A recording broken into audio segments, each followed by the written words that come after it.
Organic morning. नमस्कार. आज आपण कुठे आलेलो आहोत? आपल्या सगळ्या शेतकऱ्यांना तुमचा परिचय सांगा. नाव, गाव, जिल्हा. नमस्कार, मी सोमनाथ भाऊ सज्जरे, सस्यवाडी जीवरवायजाबाई येथील गाव आहे, अहिल्यानगर जिल्ह्यामध्ये येते. बरोबर.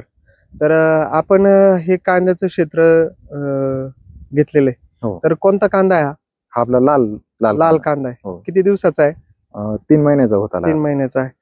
तर या कांद्यासाठी यावर्षी आपण एक नवीन तंत्रज्ञान वापर केला कांद्याचं. हो. काय नाव आहे त्याचं? मल्टीप्लायर. मल्टीप्लायर. हो. तुम्हाला कोणी माहिती दिली ती? ते आमच्या दाजींकडून कळलं. काय नाव आहे त्यांचं?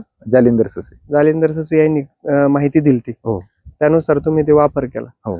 तर कसा वापर केला याचा? ते खालून पाण्यातून पण दिला आणि वरून स्प्रे मधून पण घेतलं प्रत्येक फवारणीला. बर. किती एकर क्षेत्र आहे? 3.5 एकर. 3.5 एकर क्षेत्र आहे.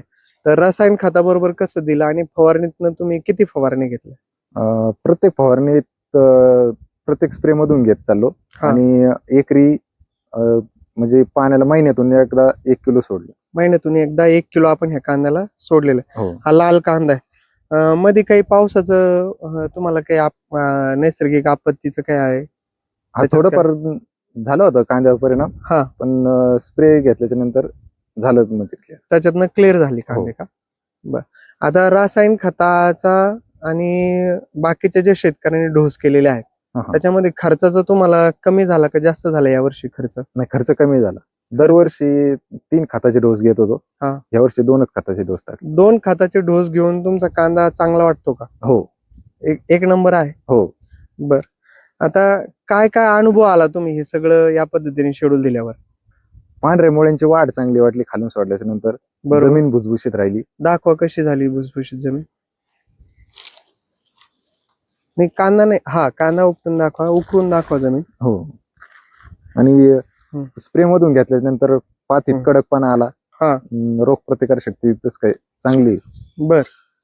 आणि ही जी माती आहे ही माती तुम्हाला भुसभुशीत वाटते का अशी? हो. कांदा राहू दे हातामध्ये. माती भुसभुशीत झालेली वाटते? हो. बर. तर आता ही जी पांढरी मुळींची संख्या आहे त्याच्यात कांद्याची जी साईज झालेली आहे, आज किती दिवस झाले? किती दिवस बाकी आहेत कांद्याला? अजून 8-15 दिवस बाकी 3 महिन्याचे कांद्याला. बर. तर त्या मानाने आताची साईज कशी वाटते? चांगली, खूप चांगली. चांगली. हो. अशी सगळी साईज आहे का कुठं मुळे फक्त? नाही, सगळीकडे सगळी एकसारखी साईज झाली. हो. बाकीच्या शेतकऱ्यांच्या कांद्याचा कलर आणि तुमच्या कांद्याच्या कलर मध्ये काही बदल जाणवला यावर्षी? हा, आतापर्यंत तर चांगला वाटतं. अजून 8-15 दिवस जाणार, त्याच्यामुळे अजून चांगला कलर होईल अशी शक्यता आहे. पातीचा कलर पण चांगला आहे, कडकपणा आहे आणि हिरवीगार आहे. हो. बरोबर. रोगाचं प्रमाण यावर्षी कमी आहे का जास्त आहे तुमच्या आणि बाकीच्या शेतावर फवारणीची संख्येमध्ये? नाही, फवारणीची संख्या पण आहे कमी आणि रोग आहेच काय. मावा तुडतुडे यावर्षी प्रमाण होतं जास्त. बरोबर. वातावरण खराब झालं. हो, वातावरण. बाकीच्या शेतकऱ्यांचे स्प्रे जास्त आहेत का कमी आहेत? बाकीच्यांचा खर्च आणि तुमचा खर्च रोग आणि किडीसाठीचा? नाही, आपला खर्च पण आहे कमी, दरवर्षीपेक्षा कमी. बाकीच्यांचा पण आता एवढा माहित नाही. पण बाकीच्या गेल्या वर्षीपेक्षा तुमचा कमी असं तुम्हाला वाटतं? हो. बरोबर. हो. तर हे जे क्षेत्र आहे त्या टोटल क्षेत्रासाठी तुम्ही किती घेतलं होता? मी 10 किलो घेतलं होतं. 10 किलो घेतलं होतं. हो. किती एकर क्षेत्र आहे टोटल? 3.5 एकर. 3.5 एकर क्षेत्र आहे. एका एकरला किती दिलं तुम्ही? एका एकराला 3 किलो साधारणतः गेलं. हो. बरोबर.